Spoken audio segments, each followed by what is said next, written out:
Mbona mkulangi nguruwe? Asante sana. Swali nzuri sana. A professional question. Anauliza mbona hatukuli nguruwe? Hatukuli nguruwe kwa sababu ya hii 6:145 Qur'ani. Hii ndio sababu inasababisha tusikule nguruwe. Kwani hivyo ni uchafu. Mungu anatuambia nguruwe ni uchafu, msikule nguruwe. Hii ni Qur'ani. Wewe ni Mkristo? Kwani haukuambiwa na pastor pia Biblia imekataza watu kula nguruwe?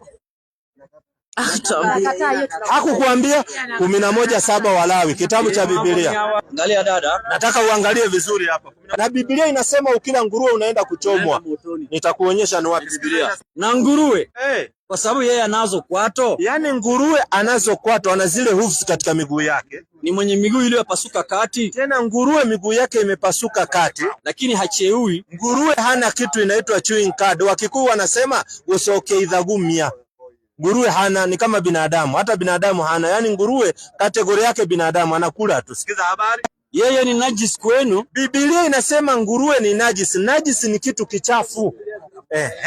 Msile nyama yao. Sikiza. Biblia ndio inasema watu wasikule nyama ya nguruwe. Na anashangaa na Mkristo ameweka Biblia hapa, anasema kutembea na Yesu mimi napenda, alafu anakula nguruwe wakati Biblia imekataza.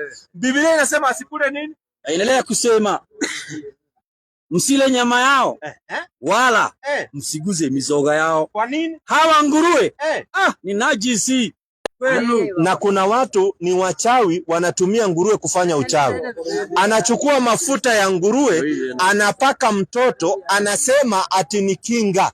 Mtoto wako anakingwa na Mungu, akingwi na nguruwe. Hiyo ni uchawi. Mwingine anachukua mfupa ya nguruwe anaweka kwa nyumba yake, anasema hapa nimejikinga, mchawi hawezi kuja. Wewe haukingwi na mfupa ya nguruwe, unakingwa na Mungu. Kinga yetu ni Mungu, sio mfupa ya nguruwe. So wewe unayefanya hivyo pia wewe ni mchawi. Mchawi tu. Sasa ukila nguruwe adhabu yake ni gani kwa Biblia? Biblia inasema unaenda kuchomwa na Mungu. 65:4 kitabu cha Isaia. Waketio kati ya makaburi na kulala katika mahali pao pasiri walao nyama ya nguruwe. Yaani wachawi na watu wanaokula nguruwe wamewekwa kategori moja na Isaya. Halisia.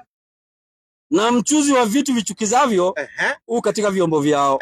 Watu wasemao simama peke yako, usinikaribie mimi. Kwa nini? Kwa maana mimi ni mtakatifu kuliko wewe.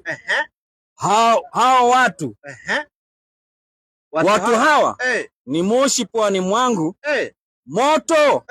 moto wakao mchana kutwa. Biblia inasema ukila nguruwe unaenda kuchomwa na Mungu. Kula nguruwe inakupeleka kuchomwa. Unajua unaweza kula mbuzi, kula ng'ombe, kula kuku, yani vitu vingi viko halali. Wewe unaacha vitu vizuri unaenda kula